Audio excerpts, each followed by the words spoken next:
slide this a little bit here.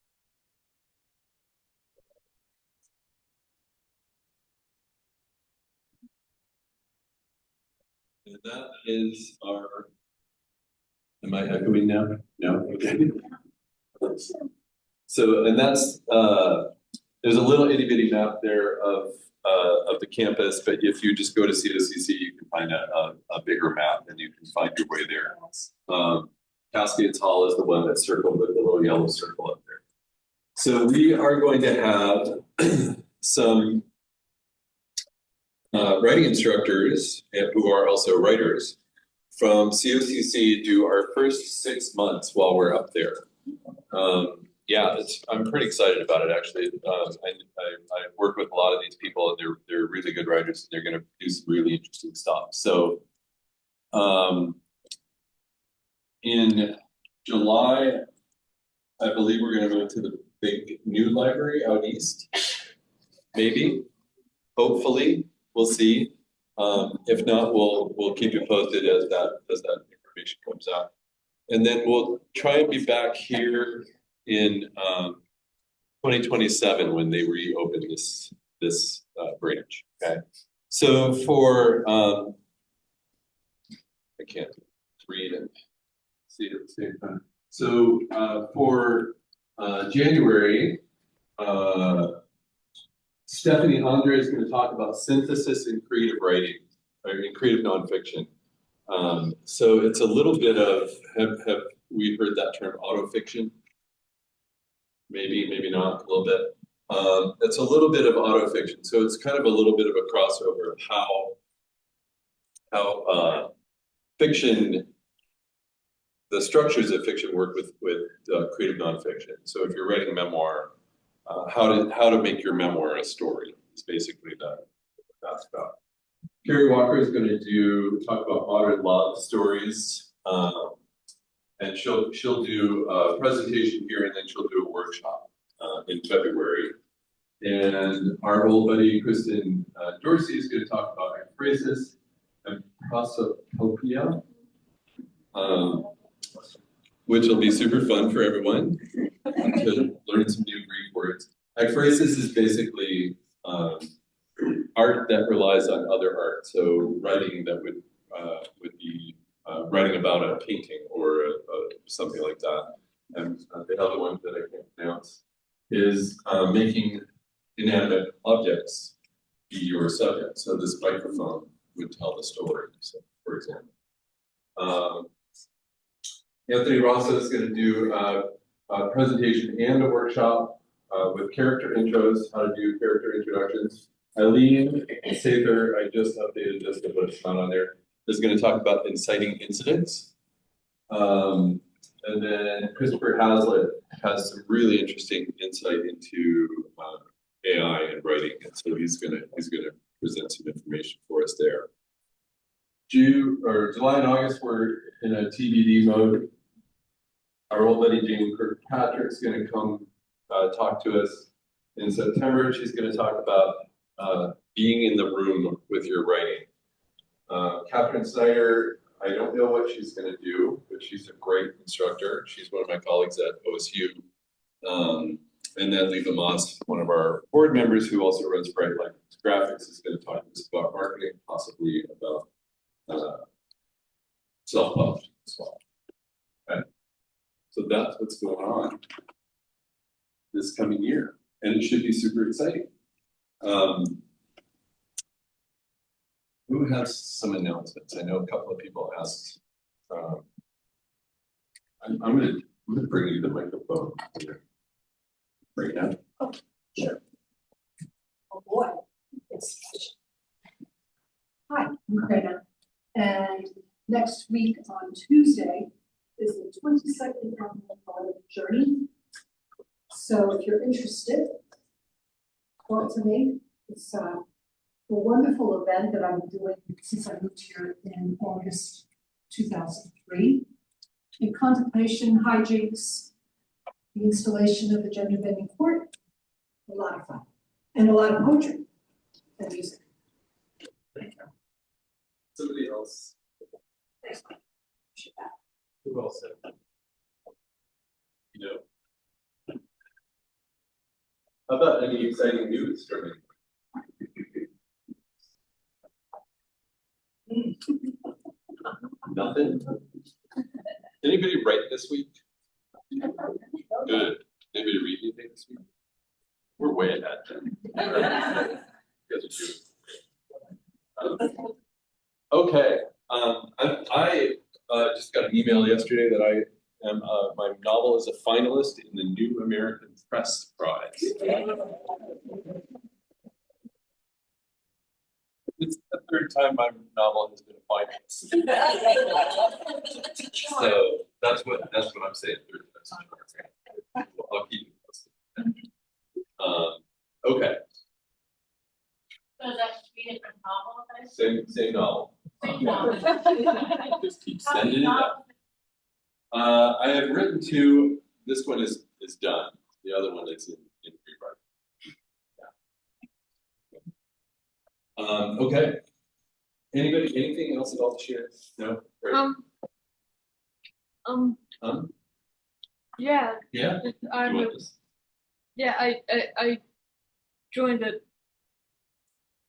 a little while ago, and I just thought I'd show up today and show you guys the book I wrote. Oh. Here it is. All right. The Blake Avon Files, The House on Dogwood Lane by Meg Stratt. Where can we find it? It's mostly on Amazon. Amazon. Yeah, it is at the Madras Library, Cool. and I did recently get it on Spark. Nice. Can you and anyone else who has a book out there? I try and stay on top of this, but anybody who has a book, we post them on your books and links to where to buy them on our website. So Megan, will you email us at centraloregonwritersguild.com and just remind us? Okay, it's on our website. Okay. All right. I think it's in the anthology books. Oh, was I to remind you? Thank you. That was totally the other thing I was going to say. Over here, I had to carry those in from my car. They're heavy. And I'd rather just take that empty box back to my car. New anthologies, this year's anthologies are $19.95, and we have 2023 and 2024 anthologies, and those are $5. So great Christmas presents. Think of buying your friends and family a set.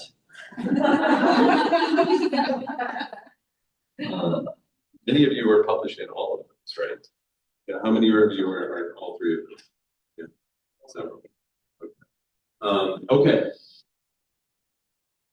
That's all I can think of, right? So I'm going to pass this off to Mary. Mary Krakow, ladies and gentlemen, our featured reader coordinator, who has coordinated all our readers for this evening, is going to run the rest of the show. Okay. So it's pretty simple. I will call the name of the person who has signed up. They'll come up and I'll read for a maximum of 5 minutes, and then we'll call the next person up. So our first reader tonight is Kathy Meixner.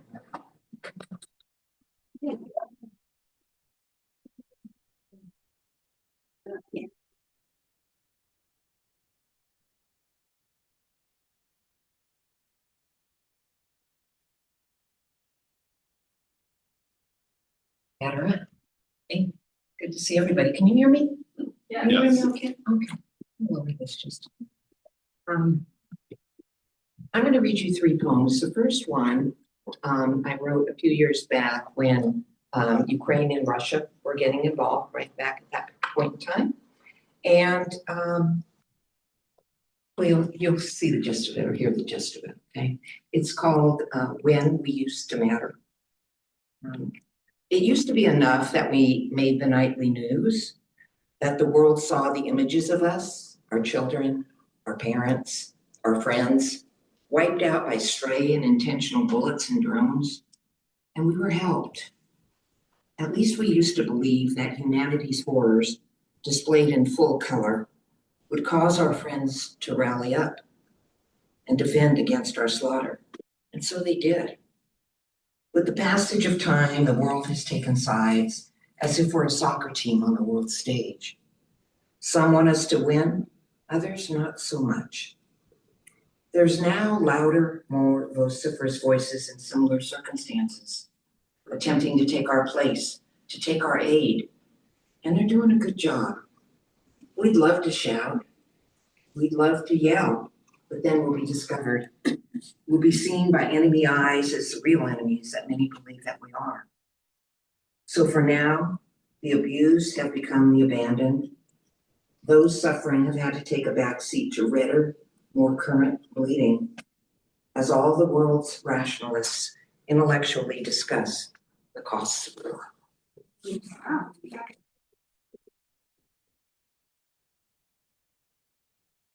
So that you don't think I'm all doom and gloom, my next poem is More Than a Donut. Okay. I wrote this a few months back when I was at my favorite coffee house, and I was witnessing a scene with a small child, and it really touched me, so I put it to poem. I want the pink one.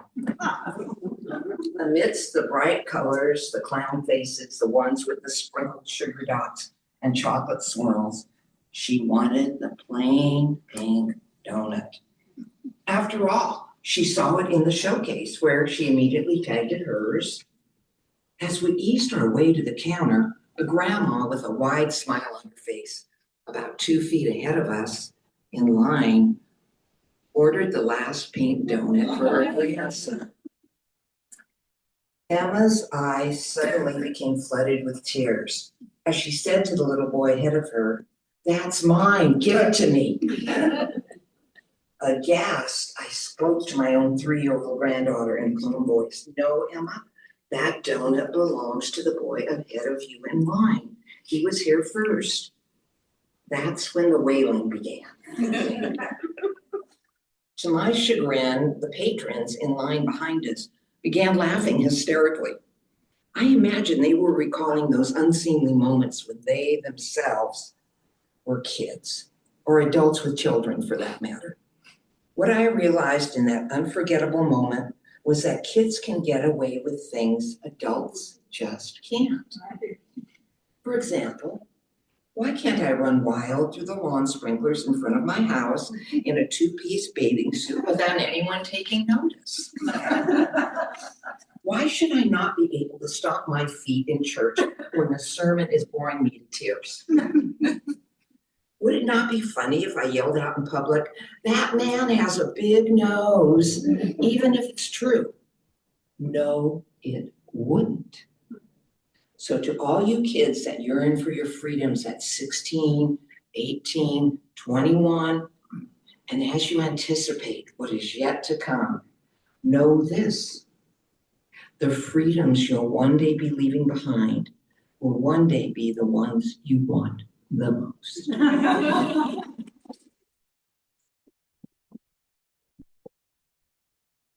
The last one I'm going to read to you, I wrote today. I wrote it on the way to the post office. It's called The Ache from Doing Nothing. I thought I saw you the other night. Music was loud, crowd was raucous, quite the scene. I remember you from high school, several years back. You were a bit on the shy side, which of course attracted some of the girls. But for some reason, your shyness made me feel sad. I never expected to see you in a place like this. You were sitting alone, nursing some kind of cocktail with fancy fruit in the glass rim that almost looked festive. But you didn't. You looked pensive, melancholy, what's the right word? Maybe a little hopeless. I guess I could have said hello amidst the dancing and the booyahs, all of us partaking in a celebratory moment, but I didn't. You looked like you wanted to be left alone. In hindsight, maybe you wanted someone to approach you and break the ice. Maybe say something like, "Hey there, didn't we go to Madison High together several years ago?" I thought we had Mr. Elliott's god-awful American history class together. So why didn't I do that? It would have been so easy to shake up your world by taking you out on the dance floor. Then I saw the look. The one that said, don't even try to come over here. And so I didn't. I've thought a lot about that moment in the past few weeks, trying to convince myself that our pseudo-interaction meant nothing. But I can't seem to take the thought out of my mind that I failed you in some way. Is it possible that it was easier for me to blend in with the crowd where my own identity wouldn't be discovered? Yes, I think that was it. Doing nothing can speak volumes, can tell of truths rarely shared, or fears only acknowledged out of desperation. Time to look in the mirror, one of the biggest fears.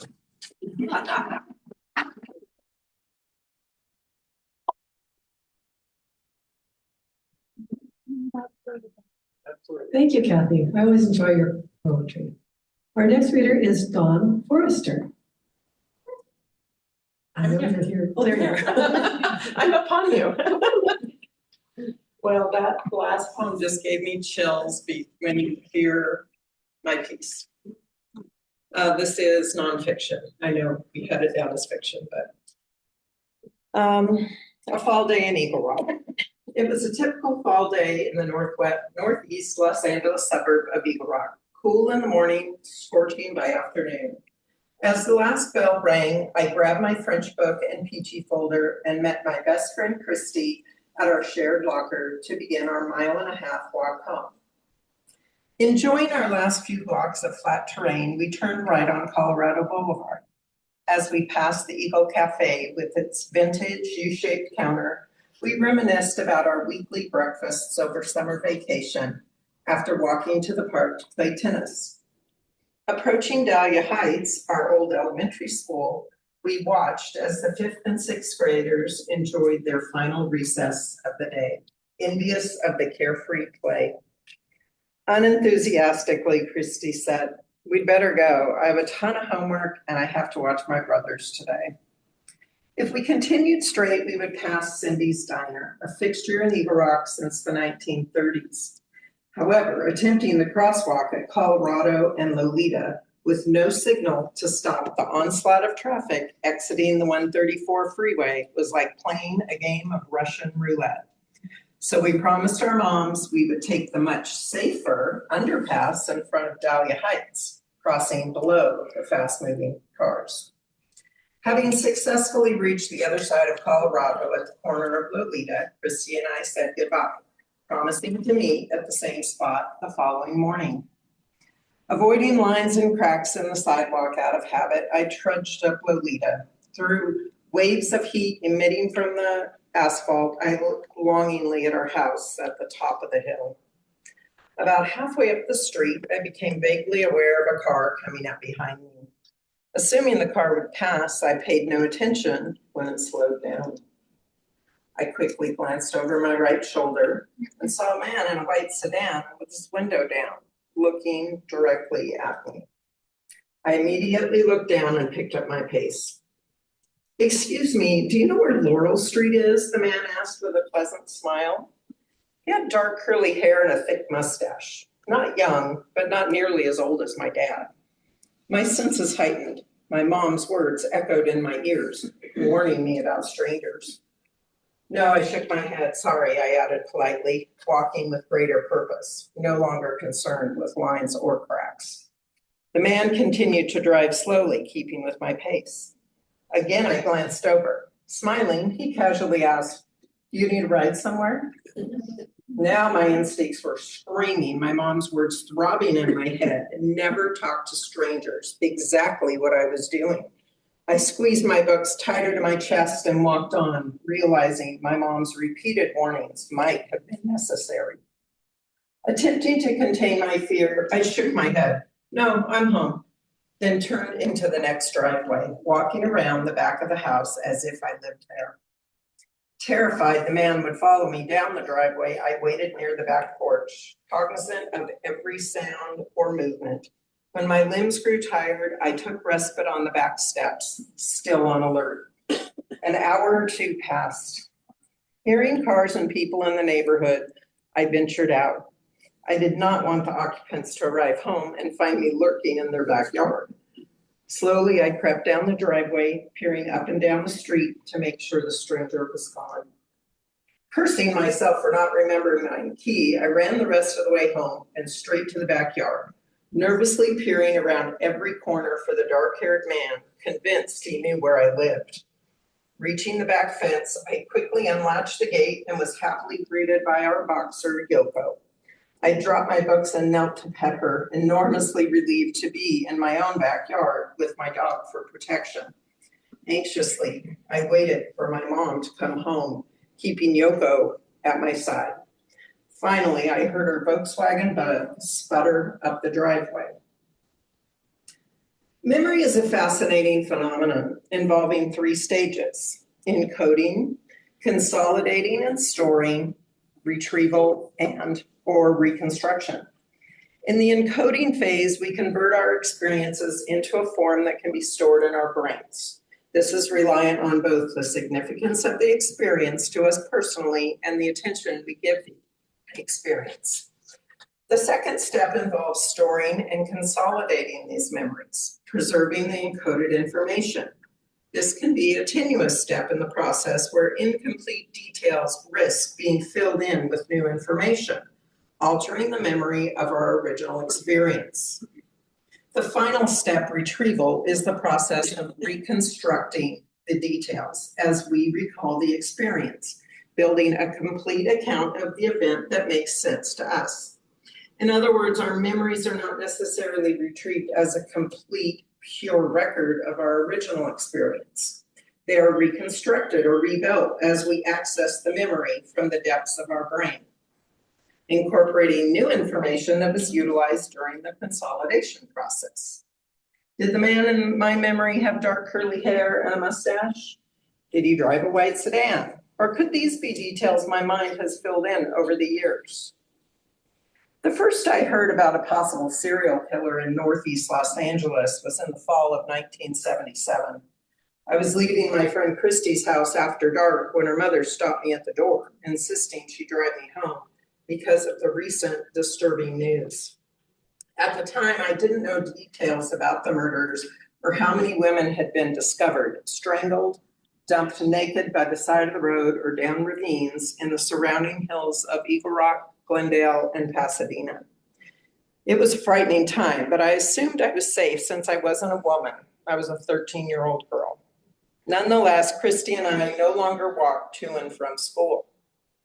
In November, the murders became very real for me when 2 local girls, Dolores Cepeda, age 12, and Sonia Johnson, 14, took the bus back to their neighborhood from the Eagle Rock Plaza, never to arrive home. I knew Dolores Cepeda as Dolly.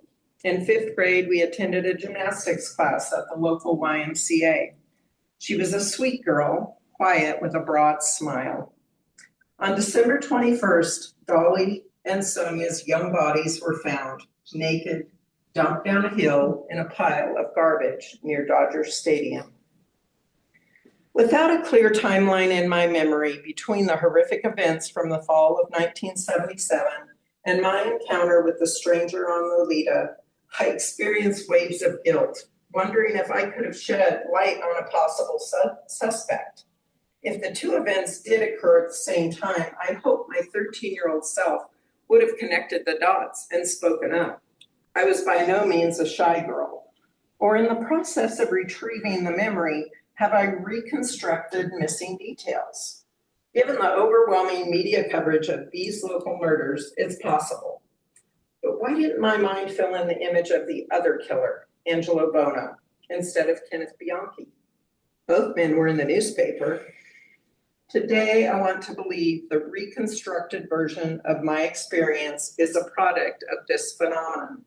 Because if I choose my current version as fact, I am guilty of remaining silent when information I had could have saved lives, possibly Dolly and Sonia's. Happy holidays!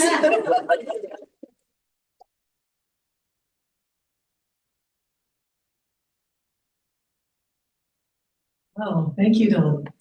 Our next reader is Jameson O'Neill.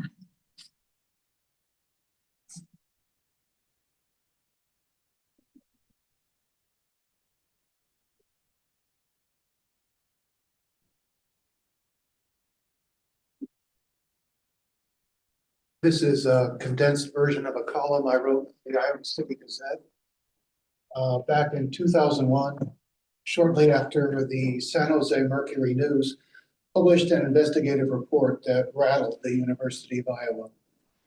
It's called Echoes of an Old Monstrosity.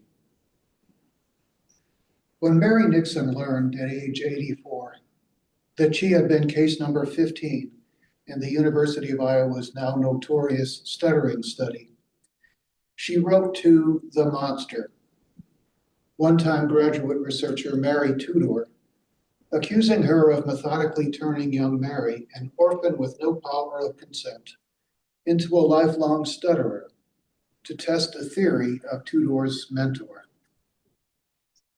UI speech pathologist Wendell Johnson designed the 1939 study to determine if indeed the affliction is caused by the diagnosis that children tend to stutter when pressured to avoid disfluency. Nixon's stinging words echo a letter I had written to my fourth grade teacher. To Sister Anastasia, I don't recall when I first stuttered. It must have been a negligible fumble, like tripping on untied shoelaces. But I do recall the first of the many times you ordered me not to. You had directed a question to me in religion class. Nervous about standing to deliver, I stammered on a few syllables and then started to forge ahead. You sternly interrupted me. Jim, stop. Repeat your answer without stuttering once. All eyes upon me, all ears attuned to my next attempt. I feared disgracing myself. I felt cold and woozy. My body rapidly inhaled and exhaled. I was all pinpricks. Though resolved to speak as flawlessly as Harry Carey delivering the count, I emitted a sputtering of S's and ululation of L's, a terrified attempt to talk right before I died of embarrassment. Classmates laughed, and you, sister, you who would stare a child into shudders of shame for whispering to a classmate, tolerated their derision. You failed me, sister. Through fierce intimidation I can scarcely believe was condoned, you failed me. My stutter became a mortifying abnormality. I withdrew. I spoke when necessary to a patient few. I took refuge in books. I learned to write because I never stuttered on paper. Years later, a vice principal introduced me to a speech therapist, a kind, accepting woman who disarmed my paralyzing fear of stuttering. She taught me to relax my jaw and throat, to speak with exaggerated deepness and slowness, to stutter freely, even to sing what I couldn't say. She was the redeemer who led me from solitude to community. With her help, I attained fluency. I made friends. I joined the speech team. I broke through my freakishness. I forgive you now, sister. I wrote that never mailed letter to help make peace with my past as I emerged from habitual anxiety. My lingering resentment must be a candle flame to Mary Nixon's bonfire. For Sister Anastasia, misguided though she was, sincerely tried to end my suffering, while Wendell Johnson's researchers deliberately disabled innocence. I tell my story as the university debates whether to remove the name of Wendell Johnson an extraordinary healer who once harmed orphans from its renowned speech and hearing center. I must mention this telling fact. I cannot for the life of me recall the name of my Redeemer, but I can never forget the name, Sister Anastasia.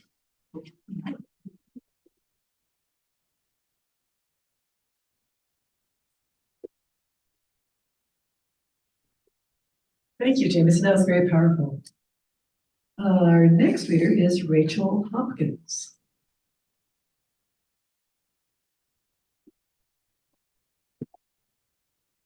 Hello. I will be reading poetry today. Can everyone hear me?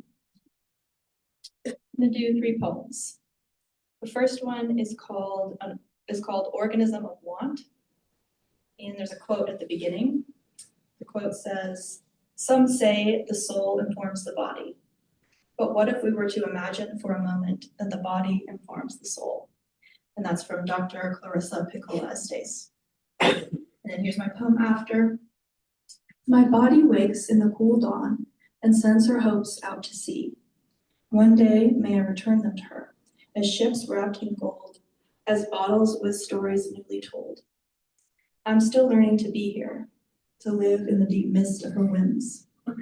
Too long I've battled her with soldiers of mind, calcified warriors of pain. I've hated her. I've been on my knees begging her to be different. I've tried to make her disappear, to be small enough for a man to swallow and still have room for dessert. I've been struck by her beauty, her sorrow. She is a lantern swaying on an old tree, rain beaten, her tin sides twinkling, her flame wavers but never goes out. Her desperate atoms keep beating with underground heat, a fire that lives through the winter beneath the hallowed muck. Did you know some have been burning for decades? If I could shape my body into a prayer, she would be a reckoning in devotion, extravagant in force, unruly in limb and root. Instead, long have I spent trimming her wild edges, spraying her with a killing mist, making her into the perfect shape to be cut and taken dead for empty worship. Now she is home, wandering lost. When will home come back to her? Bare feet whispering on soggy grass, she could be soaked to the bone with waiting. She could swim the day away, floating in tired love. Tired of waiting, teeming with longing. Will I ever land inside her, with both feet on the ground? And if I did, would that save me? I lost that place. Sometimes I dream that I cannot, but sometimes, under the right moon, I dream that I float with her in that sea of hope, tethered to her mast, an organism of want.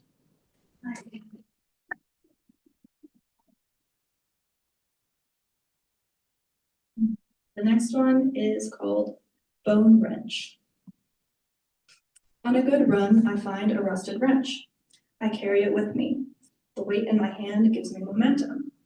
Who needs a weighted vest? I've got a rusted wrench. I find bones next to flowers, sun-bleached, resting by beauty like any obscene island tourist sweating white. The desert is always full of bones. And there, a deer carcass, lying in green grass, legs twisted behind. Fur tufts dispersed like flowers scattered tenderly in love. How the dead speak to live. Yes, even now, a piece of bone and gristle outside my car, tumbled by wheels and gravel, daring me with flesh. And I smelled something on the wind like a chocolate croissant, perfectly warmed. But where could that scent come from? I wonder if it was the carcass, that sickly sweet baked death mixing with juniper, turning delicious.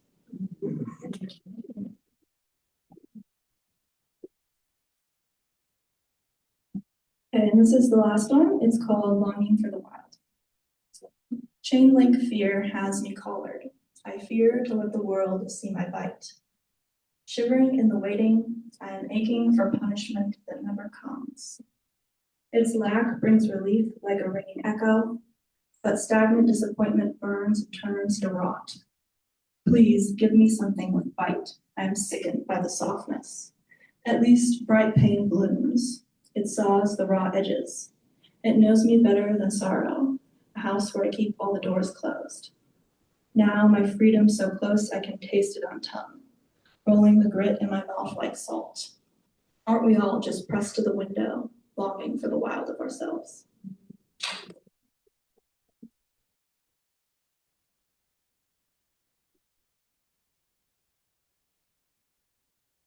Thank you, Rachel. That's very nice. Our next reader is Robbie Devine.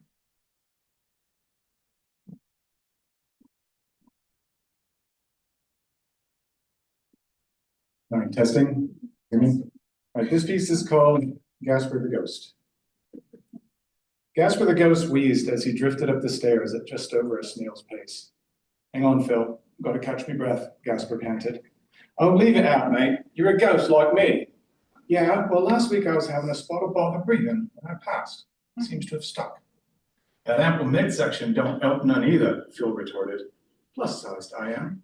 Gasper thrust out his chin, defiant. Who are you going to scare like that? Me? I'm scary. Look at these awful teeth. Phil flashed a set of broken, discolored chompers. Ew, do you have to do that? Gasper protested. See, proper scary that is. What have you got? Ooh. Phil doubled over, laughing. Two small faces from a couple 7-year-old girls peered down the stairs, both lying on their tummies with only their eyes and pigtails visible over the top step. Did you hear that? A small voice said in a hushed tone. I told you we had ghosts, Jilly said. I did hear it. I thought you were just trying to tell a spooky story yesterday at school, Ren replied. Do it again, Mr. Ghost. Gasper beamed a huge smile at Phil. They wants us. He straightened his tie and then tried to grab the rail on the stairs, but his hand passed through it. Blimey, I always forgets that bit. After a moment, he regained his composure and stood upright. Ooh. Ooh, that was so clear. Are you sure it's not me? Ren asked with some apprehension. He's friendly. I'm pretty sure. Jilly tried to sound confident. Was that coughing at the end? I think so. Maybe he needs some salve, Ren offered. Jilly thought for a bit. Oh, I'll get the smelly stuff that Mom gives Dad when he has the bother with his nose. She took off down the hall. Moments later, she came back with a container of menthol rub. Where should I put it? Halfway down. Ren reached a hand over and pointed down the stairs. Jilly hesitated. What happens if I walk through it? We should go together, hold hands. Ren lost her nerve and scooted back a few inches across the floor. Oh, come on. Jilly grabbed her hand and crept down the steps. At the midpoint, she stopped and opened the small menthol tub. She placed it at her feet and then the two dashed back up. Gasper leaned over and took a big whiff. That's nice. Phil grumbled. He did not like being on stage, especially by such an unscary ghost. But he took a sniff too. The scent was amazing. Not bad, he grumbled. Ooh, small cough. See, he sounds better, Jilly declared. Does he know any other letters? I don't know. Ask him. Mr. Ghost, Ren stammered. Do you do other letters? Gasper smiled. Phil put a hand on his forehead in shame. You're hopeless. A-I-O-U. Ren put a hand over her mouth in surprise. He knows its vowels. Gosh, he's smart. Just then, Jilly's mom came to the bottom of the stairs. What's the menthol rub doing on the stairs? It's for the ghost that has a cough, Ren stated matter-of-factly. I see. Can you please put it away now? Jiggles will eat that if you leave it out. Okay. Jilly looked at Ren, apologetic. Jibbers is not the smartest people. Ren giggled. Jilly's mom began walking away when Gasper decided to test his skills. Ooh. Jilly's mom stopped and turned to face them. Okay, you've had your fun. That wasn't us. It's true, Ren added. Jilly's mom pursed her lips, clearly unconvinced. Gasper turned to Phil. Even adults can hear. He beamed with pride. Phil frowned. Did you hear it cough? Jilly asked. Her mom paused. Yes. She thought for a moment. It sounded deep for a child. Surprised you could do that. Make the noise again, she said to Jilly. Gasper was only too happy to oblige. Jilly's mom's eyes widened. Neither girl had opened their mouths. By now, Phil had had enough. He flew down the stairs and gnashed at Jilly's mom's hands with his bad teeth. She looked at her hands and brushed them over each other. What was that? Jilly said while looking at her mom. Nothing, just a tickle. Mom, just a tickle. Phil fumed. He stormed down into the basement to sulk. Gasper smiled. Ooh. He knows his vowels too, Ren declared. He's very smart. Jill's mom paused, still not sure she believed the sound was a ghost. Well, maybe it can help you with your homework then. Now, can you please put back the menthol? Okay. Jilly tromped down the stairs and picked it up. Sorry, Mr. Ghost. I hope your cough gets better. Let's do this again tomorrow, Ren suggested.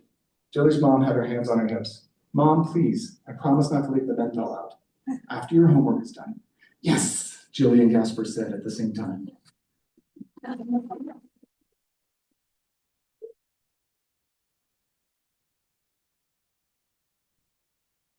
That was a lot of fun. Thank you, Ruby. Our next reader is Linda Sather.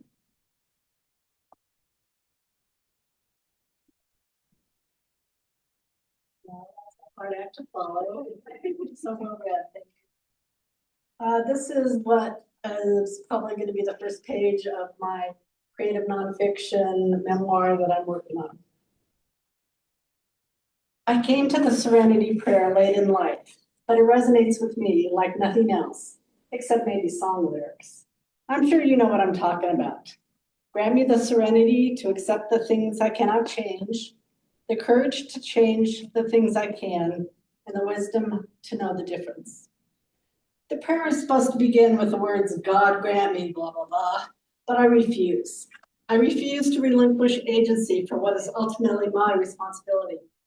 My prayer is not addressed to a particular deity, but is issued more as a hopeful vibration to a universe which may or may not respond. It's a reminder to myself, not a request for a proxy to intervene. Having the courage to change is fairly easy for me. If there's one thing I'm good at, that's it. Change comes so naturally to me, it could be my middle name. It's not that I'm particularly intrepid, only that for me, stillness takes more courage than movement. Accepting there are things I cannot change, that's the hard one. I've been working on it all my life, yet still I forget. After all, I'm a mother and a woman.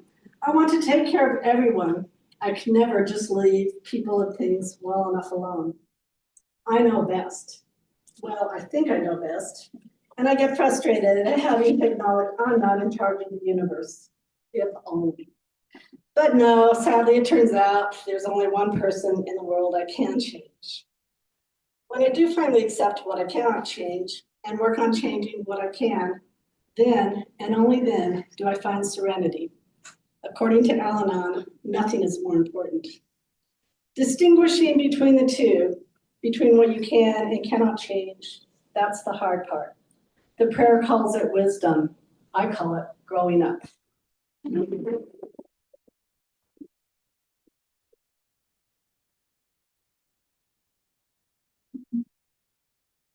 Nice job. She's grown up. Okay. Our next reader is Janet Dart.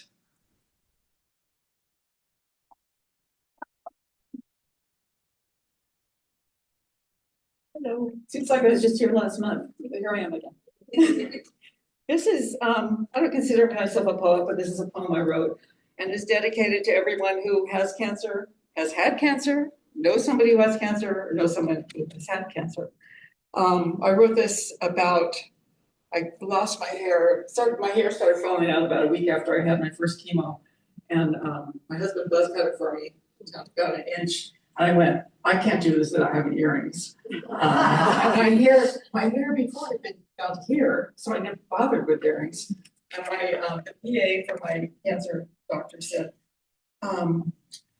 okay, you can get them, I would check for the doctor and get them pierced on this particular day when your immune system is great. And please, you should go to my place in Redmond where my daughters and I all get our piercings. Okay, I really live in Oregon now. Anyway, and I went to get my ears pierced, and that's what inspired this. Don't call me dear, with the light touch on the shoulder, the averted eyes, the speaking softly. Don't. Here's what to say. Anything else.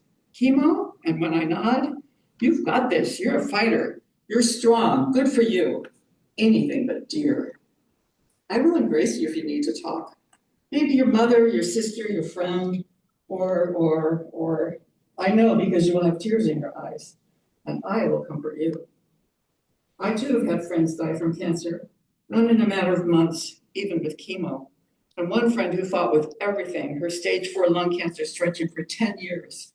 And one friend who chose not to treat and was gone in 9 months, juicing, withering. I choose to fight. It's a no bra day. Steroids were off at 5, right in the middle of a writer's Zoom. 3 time zones, Pacific, Mountain, Central. Got to go, I'm fading. Then the bones hurt, heating pads, Advil, Oxy to sleep. Wake up with an Oxy hangover. How can someone get hooked on this? Hop on my morning writer's call, 3-hour time difference, 8:30 a.m. call for them, 5:30 a.m. for me. I make it by check-in at 7:10 my time, bathed in half an hour. My fellow writers hold me together. Thinking of you, you okay? Yes, I'll be fine on Monday, just have to suffer through. You're an inspiration. Me, just muddling through. Take the frost top off the tomatoes once it warms up to 50 degrees. Maybe I can get away without water in them today. Check the zucchini to help the pollination. The female blooms withered before the male blooms appeared. There's still hope for zucchini if only they will pollinate. They never did, actually. No. The only one in Oregon that can't grow zucchini. I am the lucky one. Cancer is gone with surgery. Chemo is to buy me time. 10 years, I hope, until I'm 85. Need to see my grandson grow. Don't call me dear. I cover my bald head with caps handed down from friends, wrapping me in love. A friend sends poems. Look at me with pride. I believe in science. I'm part of the research. Doctors will learn from me and add it to their knowledge. One day we will eat this.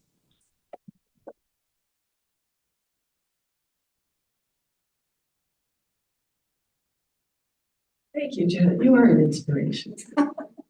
Our next reader, I'm not sure how to pronounce your last name, Rachel Grenier. Did I do that right? Close.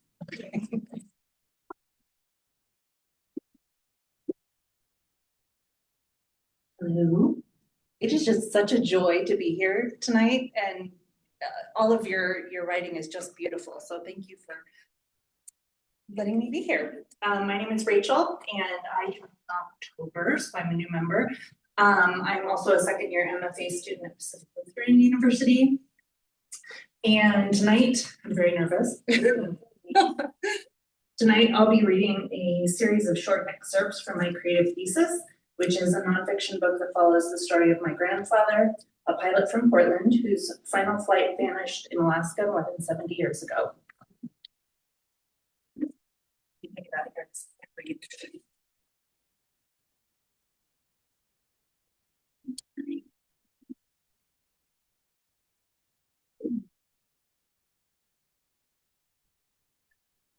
May 30th, 2025. I got the weirdest voicemail today, my sister said, standing in our parents' kitchen on a sunny spring afternoon in Bend, Oregon. She pressed play on her phone. Hi, my name is Jared. I'm a law enforcement ranger at Glacier Bay National Park. Could you give me a call? I have some questions about an investigation. My number here is. Total scam. I rolled my eyes as she placed her phone down on the counter. I got that call too, said a voice behind us. We turned to see our mom shuffling into the kitchen, leaning on her cane, still recovering after a fall that put her in the hospital 9 months before. Don't call back, I said. Our mom is known for being very trusting, to say the least. I already did, she said. Mom, both my sister and I exclaimed at the same time. She waved her free hand as if fending us off. They think they found your grandfather's body. I knew very little about my grandfather, Burton Lorenzo McGuire, or Mac, as his friends and family called him. I never met him, my mother didn't remember him, and my grandmother rarely spoke of him, which now I find odd looking back, as she loved genealogy and told me countless stories over the years. But I did know that he was a pilot, and he died when his cargo plane crashed into the side of a remote mountain on a flight between Portland, Oregon and Anchorage, Alaska, when my mom was just 17 months old. He and his co-pilot were never found.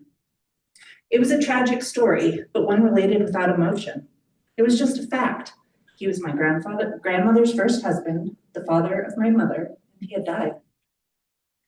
I don't know why I never thought to ask more questions. I guess when you're young, asking about long dead family members isn't as interesting as thinking about the latest boy you have a crush on. But now I wish I knew more.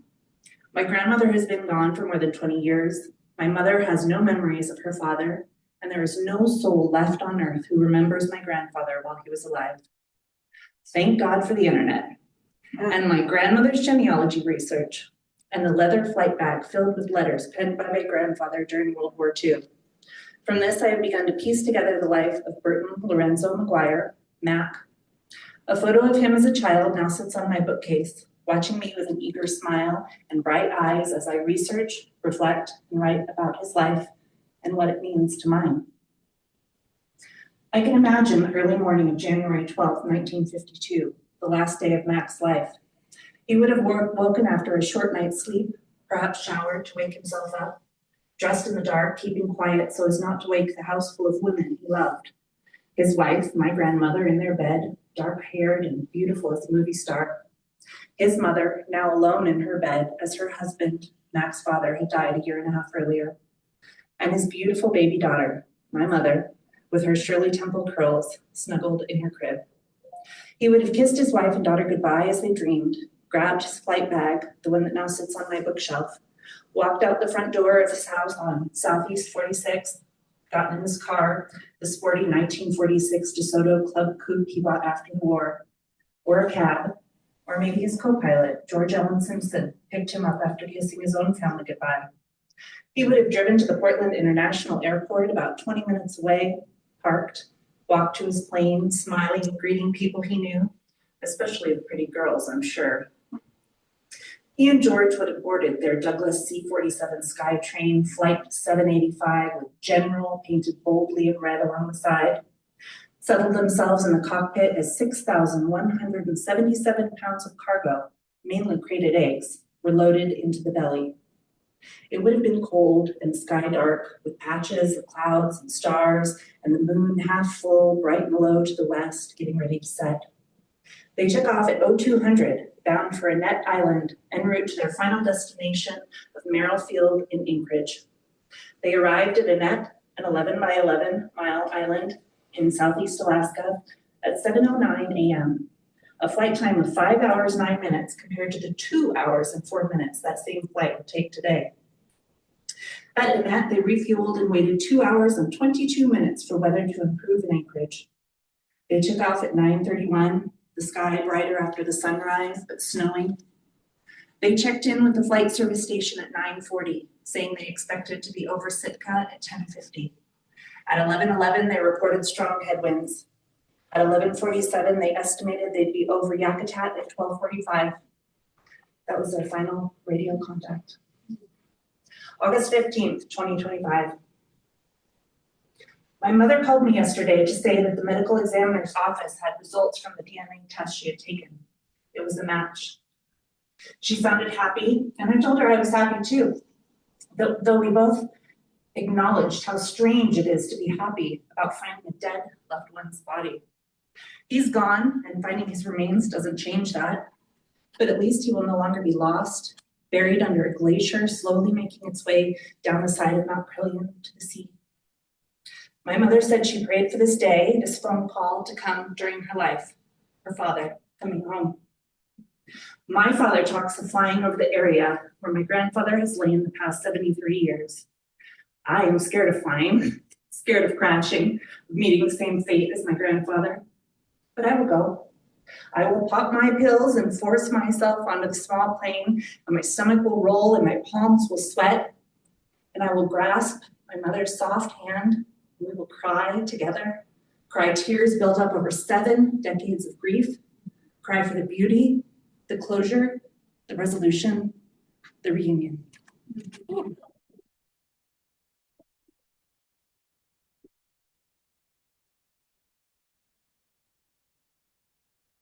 Thank you, Rachel. What a story. Wow. Dana Clark is our next reader. So come on up.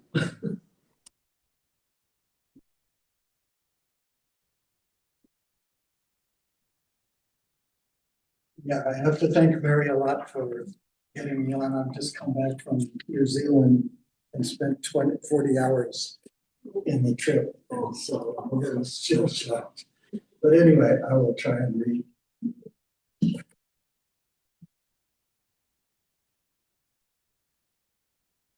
This is about God's tears. And is the microphone okay? Yeah. Okay. When God looked down from heaven and saw how man and womankind had run amok on land and sea and everywhere upon this fruitful earth that he had made for us to live and dwell in harmony and loving peace, he wept, and the sea became salty. So when you are at the shore or sailing on the open sea and salt spray stings your eyes, do not complain.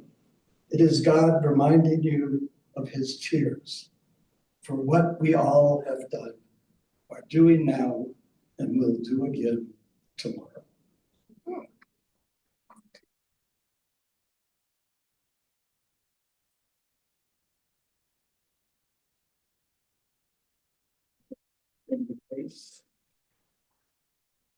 Dead of winter, dead of night, standing on frozen ground, cold wind wraps around me in angry swirls.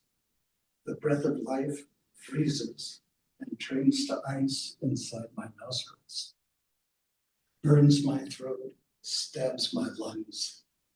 Frostbite cuts my fingers to the quick, gnaws away at both my ears and lips. Is there no pint of whiskey, scotch, or rye? No half-gallon jug of antifreeze to slake the chill blades from these swollen hands and feet, the numbness from these aching bones? How could I have fallen into this permafrost of body and soul, trapped in this wind-blown tundra of ice and snow? Is there no way out, no way back to hearth and home, where we would lie side by side in bed and share our warmth on nights like this when the hoarfrost turned the forest white and covered the window panes with sheets of ice? Where is the body heat of flesh on flesh, that bonfire of passion that once inflamed us, you and me, when first we met and fell in love? The blood thickens around my heart. The numbness saps my will to live. I know I've done some wrong by you, I must confess, and even hurt you bad a time or two, or maybe even more than I could ever know. I wouldn't want to contradict or tell you that it just ain't so. Perhaps I am too proud and cavalier, or just too goddamn macho vain to beg you to please forgive and take me home again before my blood inside my heart congeals, before I freeze and die out here alone, trapped in this self-made dungeon of my own dark soul, forever lost beneath the snow.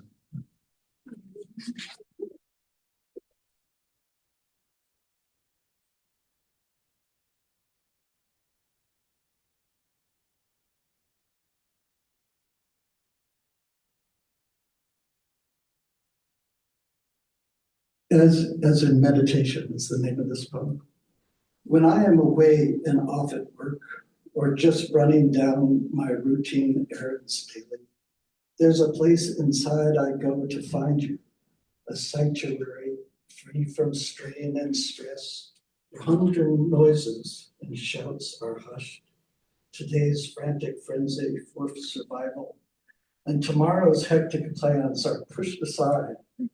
As in a sacred meditation, I conjure you seated at water's edge of some small, tranquil mountain stream that crosses wildflower fields full and blue, where grass gives way to ferns and trees along a sculpted bank of ancient weathered stones. I wrap you in my arms and kiss your neck, breathe the fragrance of your skin like budding flowers, coaxed open by the summer sun, climbing from the chill of dawn into the heat. You dip your cupped hand into the cold, clear stream and dab its water on your arms and chest, behind your ears, and on your neck to refresh yourself from high noon's burning. To my lips, your soft skin is hot and cool like tasting sun, that's mixed with crystal water, or sipping iridescent drops of morning dew from sun-drenched flowers.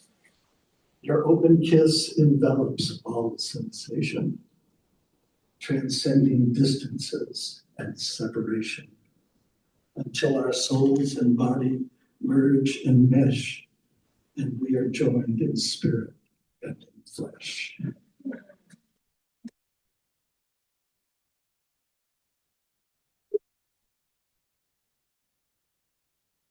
This is to my dearest love on getting old.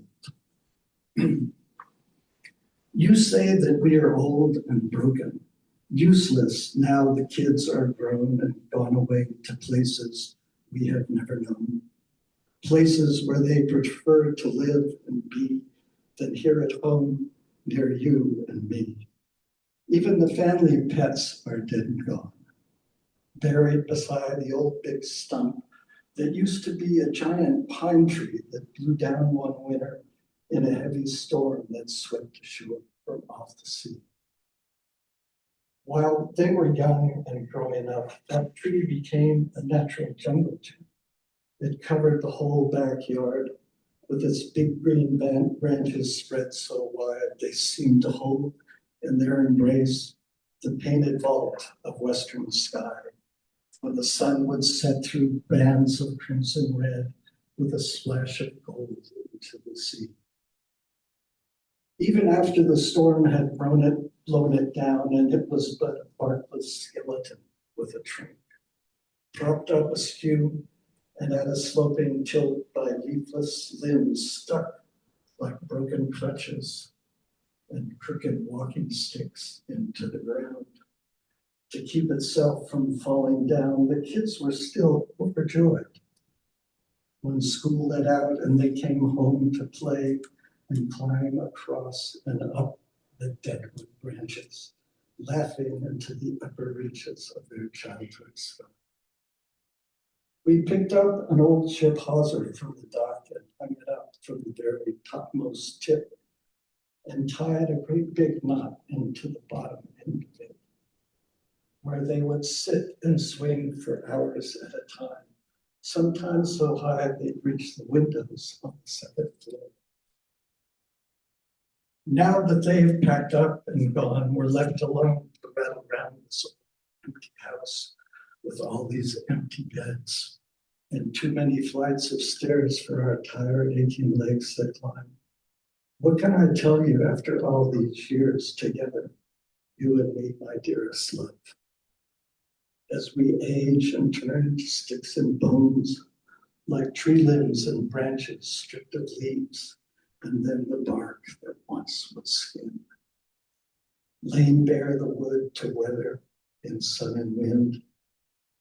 I say that you remain in each and every one of them, the vibrant scaffolding of love and joy, the kind but firmest rules of good old-fashioned motherhood, on which they grew up strong and proud of who they were and whence they came. Even now you give sustenance and shape that form and nourish them today, though out of sight and out of mind throughout their hurried lives and busy cares. Like the old pine tree they took for granted when they were young, climbing and swinging breathlessly higher and higher into the wild and endless reaches of their painted, wind-blown skies.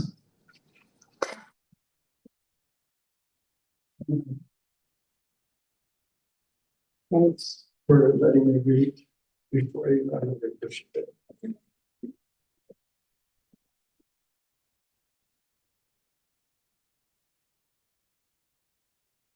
Thank you, Dana. Those are lovely. Our next reader was a last minute addition, and it's Amanda Curley.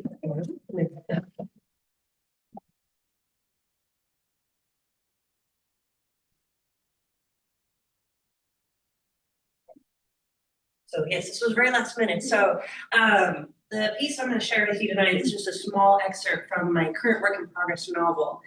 And this scene takes place right after our main character has been kidnapped and taken to a fairy world, and this is where she gets to meet her captor for the very first time, Miss Mansion. Bookshelves lined the walls, crammed with old musty tomes. Herbs hung from the ceiling, and odd objects dotted the room. I didn't look at the jars too closely, afraid the objects inside might turn out to be eyeballs or something gross. A huge desk sat on the far side of the room, the fireplace alight behind it. Seated at the desk, silhouetted by the hungry flames, was a man. At least, I assumed it was a man. He was bent over the desk, a mess of paperwork scattered before him. But I was beginning to suspect that things here weren't always what they appeared. As soon as we entered the room, the man's eyes snapped up. One thing I'd noticed about Barlow when he first appeared in the hallway upstairs was that he had a sort of perfection in his features which made him quite handsome despite the fact that he had to be about 40. This man, however, made Barlow look like an old butler. He was devilishly rakish. His bottomless blue eyes fierce and calculating.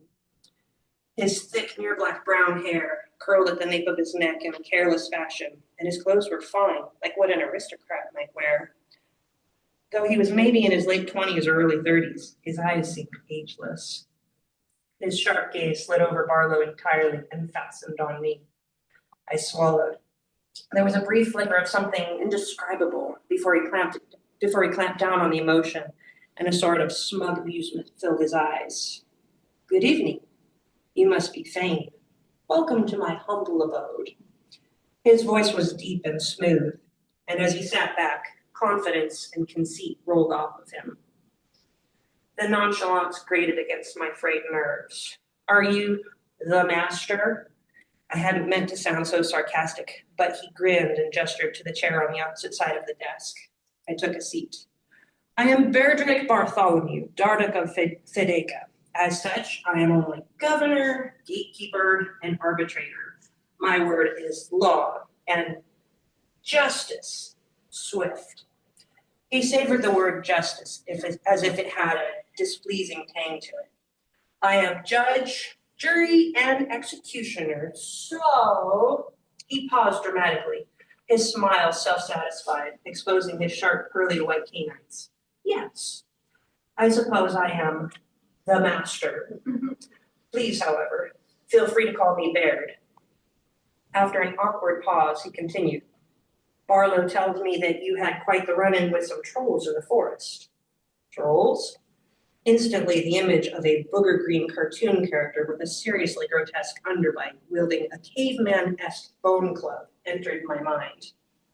I remembered the uglies and how big and gangly they had been. They didn't look like trolls to me, I said. Baird grinned as if he found this immensely amusing. And how many trolls have you witnessed in your lifetime that makes you such an expert? He had me there. Well, how many trolls have you witnessed? I sputtered.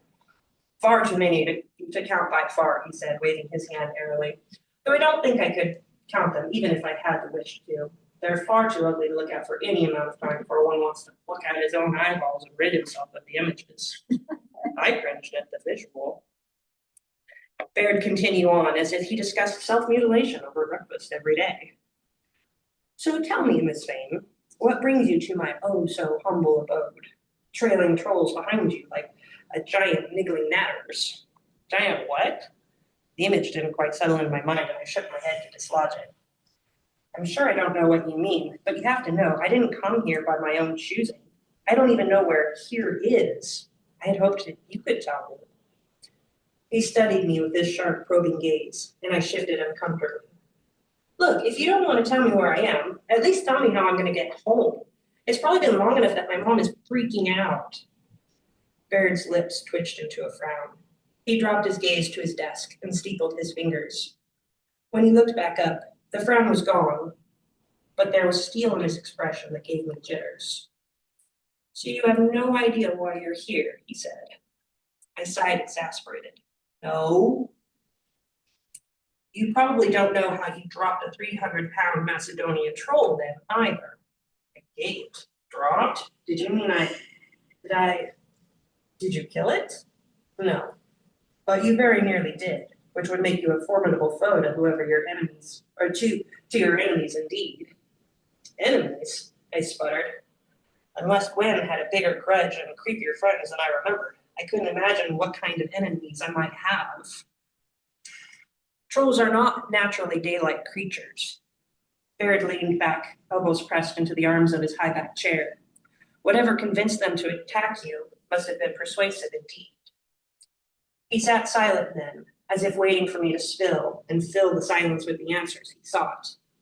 I didn't know what to say. I was out of my depth and he had to know it. It wasn't as if I went around clubbing trolls over the head for the fun of it. What did he think I was? I know I certainly couldn't look like any kind of troll hunter. If he was supposedly some kind of governor like he'd insinuated, did he see me as some kind of threat? Was he testing me to see what kind of a danger I posed to him and his people? I remembered what he'd said earlier about being the judge, jury, and executioner. Had that been a warning?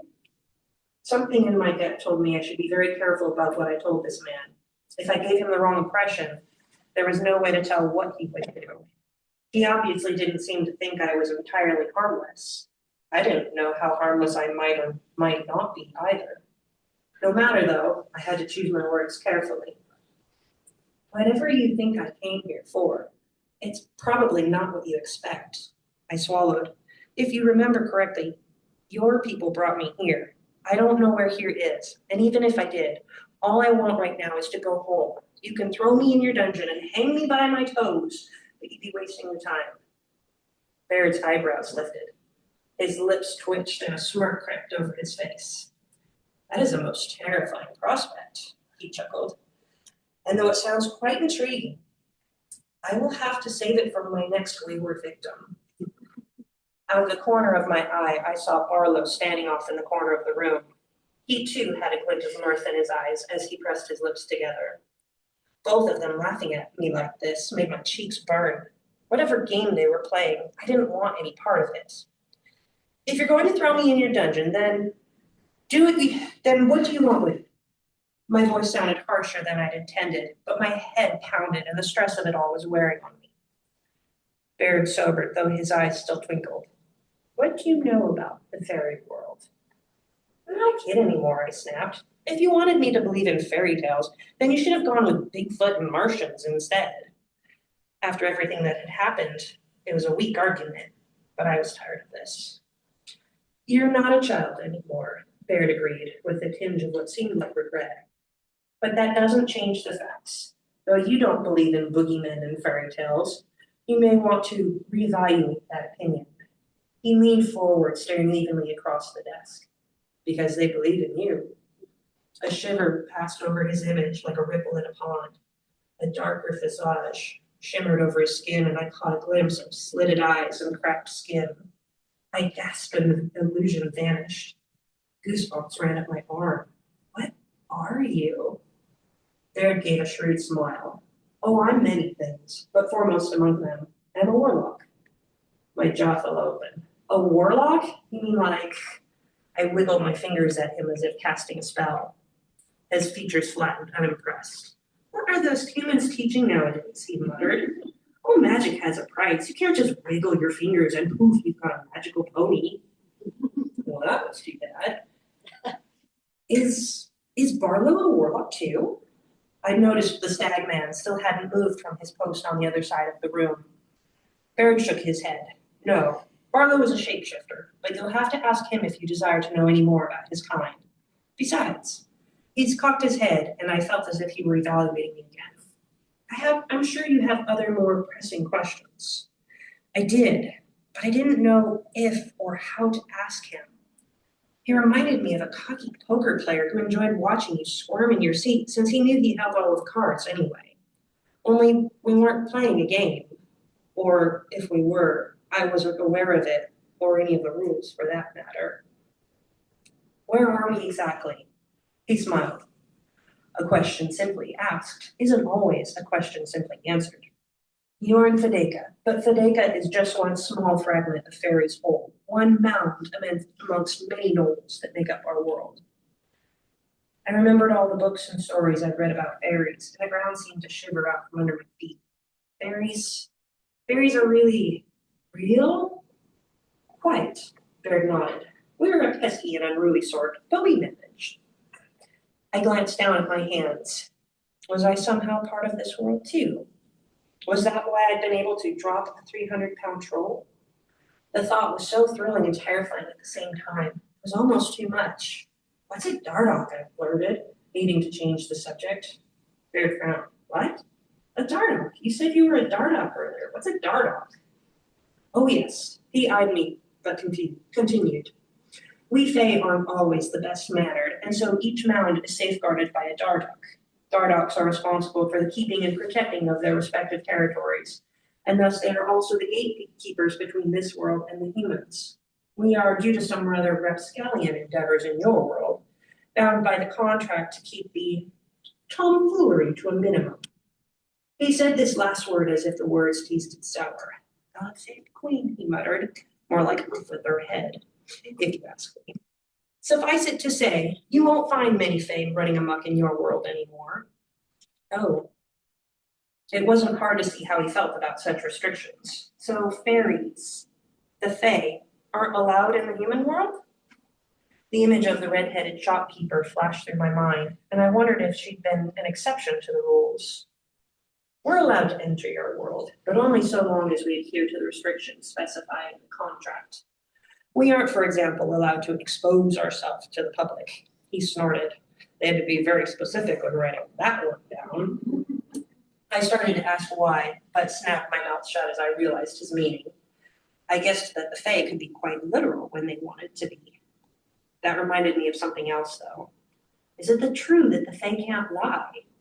Baird grimaced. Life would be much easier if that weren't true. However, there are many ways to interpret the truth. Of course, there are always loopholes to be found if you look hard enough. But you should be very specific when asking questions. And I don't recommend bargaining either. It never turns out how you want. I nodded, thinking that over. In the contract, did it address changelings? Baird's dark eyes narrowed. The tradition of stealing human children and replacing them with false replicas was expressly forbidden. Oh. My voice came out small, and I tried to squash the uneasiness inside me. A moment of deflated silence filled the room, and I was both relieved and disappointed at the same time. I don't know what I'd expected, but if I'd been a changeling, it would at least have explained my strange magical outburst. Maybe I was wrong to think I had any claim to this strange world. I loved my parents, but I never quite fit in where I came from. Was I just a freak? I don't think you're a changeling, Baird offered, his voice low and even, but I suspect there is much for you to learn about yourself. I nodded. He undoubtedly knew about my power, whatever it was. Is it possible that my parents are... I couldn't use the word fairy in reference to my parents. It was just too strange. They were about as non-magical as a person could be, and the image just wouldn't fit. Are they Fae? Baird snorted, oddly scathing. They haven't a drop of Fae blood in either of their veins. I narrowed my eyes at him. I hadn't told him anything about my mom or dad. How could he know? I decided to take his advice. Hopefully he wouldn't stop giving such good information after I used it against him. How exactly would you know anything about my parents, especially if they aren't Fae? Baird opened his mouth as if to answer and suddenly snapped it shut. He hadn't meant to reveal so much, it seemed. Too late now. Dardocks always keep tabs on the Fae neighboring their territory since it helps us keep the raucous behavior to a minimum. But that doesn't mean we're completely unaware of the humans living there as well. Just because they're mundane doesn't make them any less dangerous. Did you know about me? He shifted, and I knew he didn't want the answer. There are very few Fae of note outside Fedeka. It's a small circle, really. Am I in it? The circle is really more of a small community of brigands, nothing you need worry about. So I'm not in it. Are you a brigand? Are you? Baird narrowed his eyes at me. Do you always ask so many questions? Do you always deflect so many questions? The warlock set his mouth in a grim line. Perhaps I do, but this is my territory, and therefore I can do what I please. Either way, I think you're missing the point. I didn't realize there was a point. He gritted his teeth, and I resisted returning that smug smile of his. The point is that the people you call parents have been lying to you. Ouch, that stung. What hurt most, though, was the truth of it, and having him throw it at me like that had a vicious bite. When I finally replied, I spoke through gritted teeth. If I'm not a changeling, and neither of my parents are fae, fairy, or magical, then what does that make me? Baird clenched his jaw. I could see the battle raging in his eyes as he wrestled within himself. All at once he released a pent-up sigh and slumped back in his chair. He muttered something under his breath, and I assumed it wasn't any kind of language his mother would have approved of. You're not a normal occurrence, Fane. Changeling implies that a trade was made, one being for another. I shook my head, uncomprehending. So they didn't trade for me? So what? He stared at me for a long moment, and suddenly his words sank in. If no trade was made, a memory surfaced in my mind and ice gripped my heart. My mom had always called me her little miracle. She'd had 2 miscarriages before me, and the doctor had told her that she'd never be able to have children. But then I'd been born. Or so I thought. My throat constricted, and I swallowed the lump, trying to lodge itself there. They gave me away, didn't they? My real parents. Baird nodded. Do they? Does my mom know that you're Faye? I nodded. Baird gave nothing away, but he was no longer scowling at me either. I doubt she knows anything other than the fact that she has a beautiful daughter who came at a time when she wanted her most. I nodded, and a bead of hot liquid spilled down my cheek. I quickly dashed the tear away. So I really am Faye then, I said, the words falling out faster than I could comprehend. Was I just left on the doorstep, or did they make it official? Baird clenched his jaw, and I imagine it was because he hated the idea of abandoning a kid as much as I did. I think you have bigger worries than where Mommy and Daddy dropped you. His voice, sharp and agitated, cut through the fog of pain and disbelief like a slap to the face. What do you mean? Was I in some kind of trouble? Something more than the run-of-the-mill problems? Suddenly I felt cold, as though I were standing on the precipice of a deep, dark canyon, and whatever words he spoke next would push me off into the void. You were discovered. Discovered? That didn't sound so bad. Trolls don't take an interest in humans, much less track and follow them.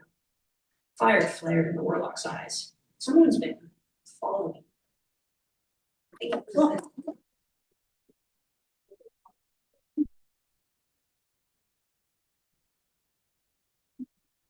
Thank you, Amanda. And our next reader is Carol Barrett.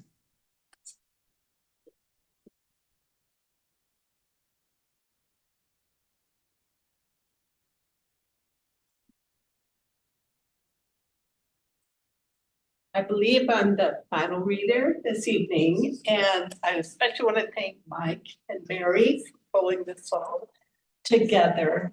I am so impressed with the range of themes and experience that we have heard about tonight, from deep love to death, from great anxiety to the reassurance that comes from knowledge of the self, with a little fantasy thrown in. So, thank you to the previous readers. I also want to encourage each of you in the days ahead. I know we celebrate different holidays because we're a different group of folks. But I remember well a minister that I once worked with, who was a student of mine. He said, Carol, every time I meet with my congregation, I figure a third of the people there are hurting. So I'm aware, just based on that even though these are celebratory times, some of us are dealing with tough stuff. So I wish you well and hope you find the support that you need over the holidays. The poem I'm going to read is not only the most recent poem that I've written, and I chose it because it helps me as a writer to hear what it sounds like for the first time. But also it has a little something to do with the fact that we're eating and enjoying this marvelous potluck of goodies. It's called Recipe for a New Poem. Warning, choking hazard, made in the presence of tree nuts. First, the ingredients. A cup full of characters, a dozen verbs, 6 marbles or tinker toys, 1/2 fresh dream, assorted spices, a pinch of sand, sawdust, or potting soil, 1 package ripped eye previously opened, freeze-dried perch or trout, 1 ornate light switch, 1 pair knee socks, optional. Gather all ingredients on a chopping block, not scattered among your notebooks, backpack, pantry, and cat supplies. The fewer the ingredients, the shorter the poem. This is not necessarily bad. Don't forget to sharpen your knives, anticipating steamy insight. Measure twice the observation as reflection. 1 adds salt, the other sweet. Memory will be your backup stash in case a treasured item is missing. But accept no substitute for dillweed. The reader will know if you're faking it with dried spinach. Even the fish can be pulled from long ago, rowing with your dad on Silver Lake, or the bluebird troop you coached, oars loose in their sockets. Stir gently in the dark. Ambiguity is golden. The slip and slide of a mud bank can play as fun or gasp in danger. The reader wants options. Give them nuts in and out of shell. Some will want to pry them open. Others prefer to toss your plump pistachios down the hatch in a single gulp.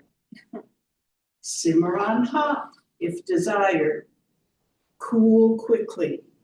Serve with extra napkins. Art can be so messy.